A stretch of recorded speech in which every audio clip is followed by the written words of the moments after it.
नमस्कार मित्रांनो, मी जयकर वांडके माझ्या चॅनलवर आपल्या सगळ्यांचे स्वागत करतो. मित्रांनो, माझ्या या नवीन चॅनलवरती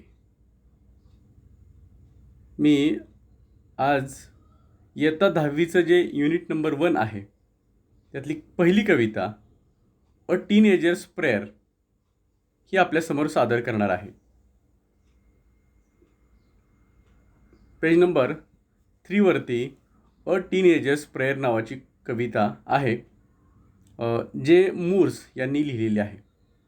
आता ही टीनएजर्स प्रेयर ही जी काही कविता आहे, ही एका 13 ते 19 वर्ष वयोगटातील मुलाची अथवा मुलीची एक प्रार्थना आहे. त्या मुलानं परमेश्वराकडे एक प्रार्थना केलेली आहे, जी आपल्यासमोर कवितेच्या स्वरूपामध्ये आपल्याला दिलेली आहे. आता याच्यामध्ये टीनएज हे जे असतं ते 13 ते 19 वर्ष वयोगटातील मुलगा मुलगी हे त्या टीनएज या वयामध्ये येतात. तर मग चला मित्रांनो, वेळ न दवडता आपण व्हिडिओला सुरुवात करूयात. अ टीनएजर्स प्रेयर, किशोरवयीन मुलाची अथवा मुलीची प्रार्थना. Each day brings a new beginnings, decisions I must make. I am the only one to choose the road that I will take. तर बघा, प्रत्येक दिवस हा आपल्याला नवीन काही गोष्टी घेऊन येत असतो, नवीन काही सुरुवाती घेऊन येत असतो. आपल्या आयुष्यामध्ये येणारा प्रत्येक दिवस हा काहीतरी नवीन हे आपल्यासाठी घेऊन येत असतो. तसं हा प्रत्येक दिवस हा आपल्यासाठी काहीतरी घेऊन येत असतो आणि येत असतात माझ्यासाठी सुद्धा. आणि त्याच्याबद्दलचा जो काही निर्णय आहे, असे अनेक निर्णय हे मलाच करायला लागायचे, मलाच ते निर्णय घ्यावे लागणार आहेत. तर त्याच्या पुढं हे या कवितेचे स्पीकर असं पुढं म्हणतो, I am only one to choose the road that I will take. तर मला ज्या मार्गानं जायचं आहे तो मार्ग फक्त मीच फक्त निवडू शकतो. म्हणजे इतर कुणीही मी ज्या मार्गाने जाणार आहे तो मार्ग काही निवडू शकत नाही. I can choose to take the road of life that leads to great success. तर बघा, हा स्पीकर आपल्याला असं सांगतो की मी माझ्या जीवनामध्ये एक असा एक रोड म्हणजे एक असा एक मार्ग मी निवडू शकतो की जो मार्ग मला उत्तुंग अशा यशाकडे घेऊन जाऊ शकतो. असा मी मार्ग निवडू शकतो की तो मार्ग मला उत्तुंग अशा यशाकडे घेऊन जाऊ शकतो. or travel down the darkened road that lead to great distress. तर डार्कनचा अर्थ इथे दिला here, it means to evil म्हणजे वाईट. Distress means great worry and strain म्हणजे ताणतणाव, खूप ताणतणावाचा वगैरे असा, चिंता करावा लागणार असा. तर इथं 2 मार्ग माझ्यासमोर आहेत या स्पीकरच्या समोर. एक मार्ग असा आहे की जो मार्ग मला एका उत्तुंग यशाकडे घेऊन जाणार आहे, आणि दुसरा मार्ग आहे की जो मला एक वाईट मार्ग आहे, चुकीचा मार्ग आहे.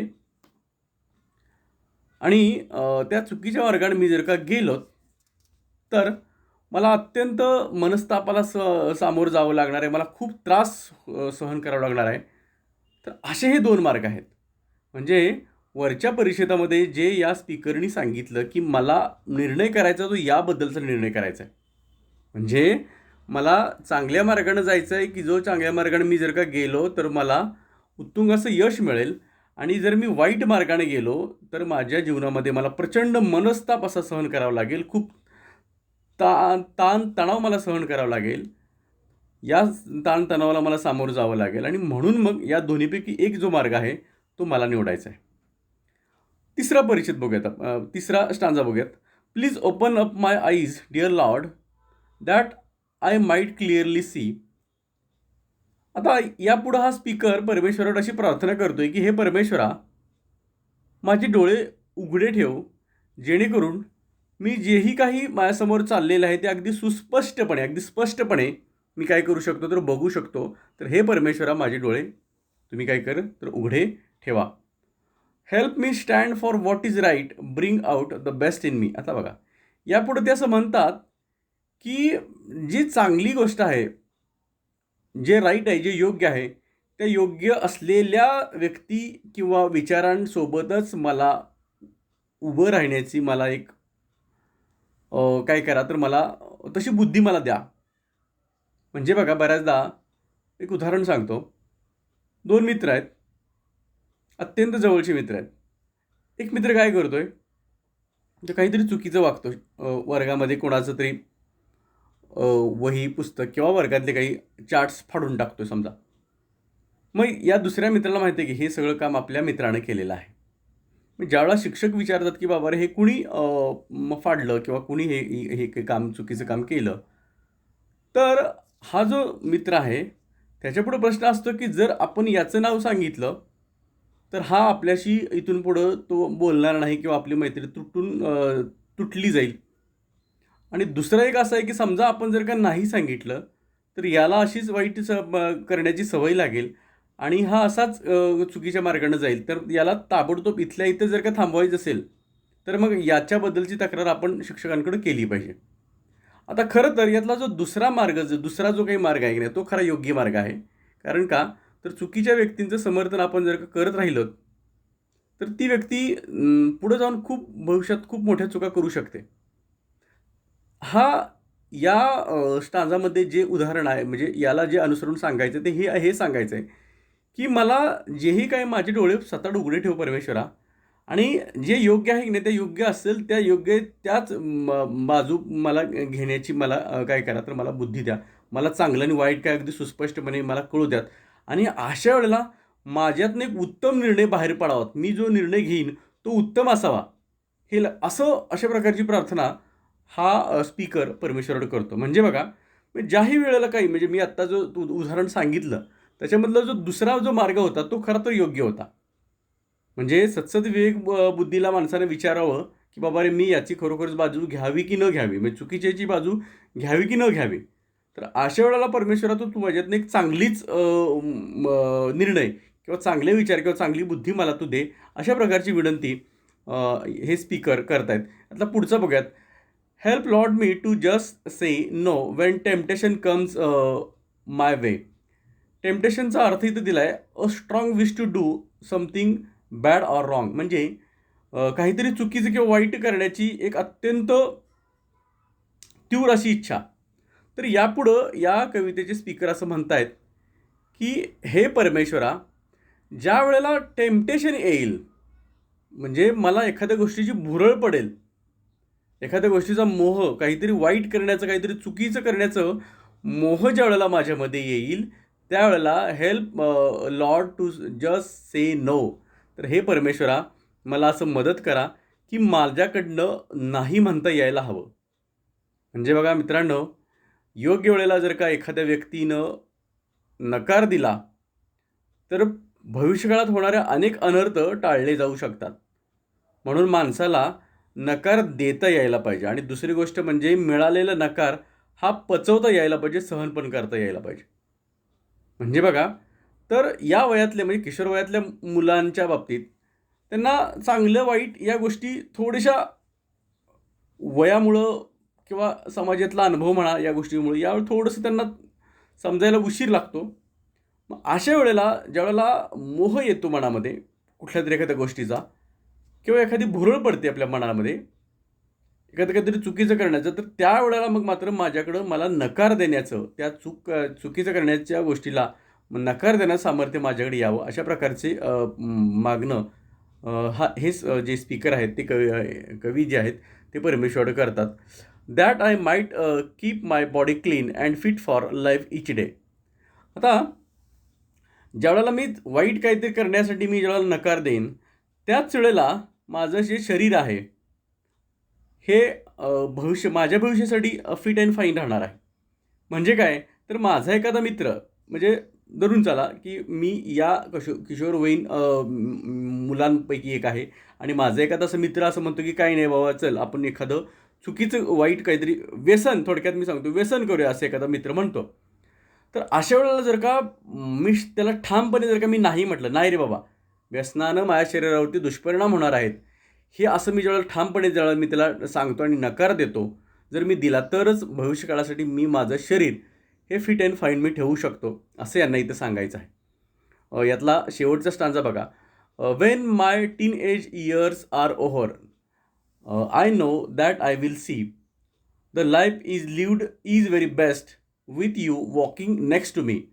आता हे परमेश्वरा, ज्या वेळेला माझे हे किशोर वयातील जे किशोरवयीन माझं जे वय आहे, किशोरावस्था माझी जी आहे, ही किशोरावस्था संपल्यानंतर मला एक गोष्ट निश्चित अशी माहिती आहे की मी जेही काय माझ्या वाटेला किशोर वय जे आलं, किशोरावस्था जी आली, त्यातली काही वर्ष जी आली, ही वर्ष मी अत्यंत चांगल्या पद्धतीने मी जगलो.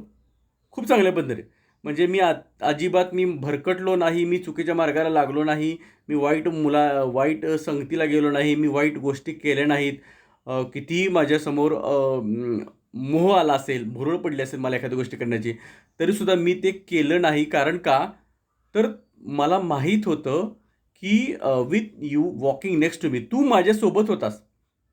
तू माझ्यासोबत होतास म्हणून मी हे माझं जे काही किशोर वय आहे ते मी अत्यंत चांगल्या उत्तमरित्याने मी जगलो.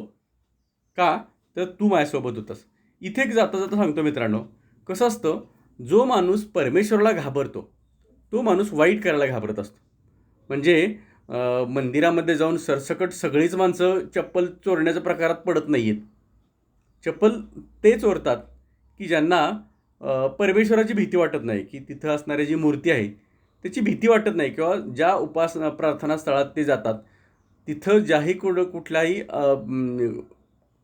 धर्माचा तो देव असेल समजा, त्याच्याबद्दल त्यांच्या मनात भीती नसते, म्हणून ती माणसं काहीतरी चुकीचं करतात. आता मला समजा मला माहीत आहे की बाबा रे, मी जे काही करत आहे तर ते माझं, मी काही कुठलंही कृत्य करत असेल ते कुणीतरी बघतंय, कुणीतरी बघत आहे. म्हणजे मी असं मनाला म्हणतो की बाबा परमेश्वर बघतोय की मी काय कृत्य करतोय ते. आता मी केलेलं कृत्य जर परमेश्वर बघत असेल तर मग मी चुकीचं अजिबात मी वागणार नाही, ती मी व्यवस्थितच वागेन. कारण का? तर मला माझ्या मनामध्ये भीती आहे की बाबा देव हे सगळं बघतोय ते. ज्या माणसाच्या मनामध्ये भीती असते परमेश्वराबद्दलची, ती माणसं शक्यतो चुकीचं काही करायचा प्रयत्नात पडत नाहीत, की बाबा रे नाही, तो बघतोय, त्याचे डोळे उघडे आहेत, त्यामुळे ते चुकीचं काही करत नाहीत. तसं या कवितेमध्ये या मुलाला असं वाटतं की हे परमेश्वरा, तू माझ्यासोबत होतास आणि म्हणून मी चुकीचं काहीही केलं नाही. मी जेही काही माझ्या वाटेला, हे किशोरावस्था माझ्या वाटेला आली, ते जे वय किशोरावस्थेतलं वय जे मला मिळालं, ते मी अत्यंत चांगल्या उत्तमरित्या मी जगलो. कारण का? तर तू माझ्यासोबत होतास. तर मित्रांनो, जे मूर्स या कवीची ही कविता आहे, अत्यंत छान, सुंदर, सुरेख अशी कविता आहे. मला वाटतं तुम्हाला ही निश्चितच समजलेली असेल. बघा, या कवितेमध्ये याला परमेश्वराचा सहवास पाहिजे, सोबतच माझ्या कृत्यांचं परमेश्वरांनी मॉनिटरिंग करावं, परमेश्वरांनी लक्ष ठेवावं की मी काही चुकीचं करतोय का, आणि मला योग्य त्यावेळेला जर मी चूक करत असेल तर त्यावेळेला मला तिथं ते चूक आहे हे सांगण्याची, हे बघण्याची दृष्टी मला मिळावीत. अशा प्रकारची प्रार्थना हा मुलगा परमेश्वराकडे करतोय. तर मित्रांनो, माझा व्हिडिओ तुम्हाला निश्चितच आवडला असेल, तर कृपया माझ्या व्हिडिओला लाईक करा. माझा चॅनल, हा जो चॅनल आहे तो नवीन आहे, याच्या अगोदरचा जुना चॅनल आहे. या माझ्या नव्या चॅनलला सबस्क्राईब करा, माझ्या व्हिडिओला शेअर करा, आणि माझा हा व्हिडिओ तुम्ही पाहिल्याबद्दल आपल्या सगळ्यांचे मनापासून अगदी धन्यवाद मित्रांनो. मी इथंच थांबतो.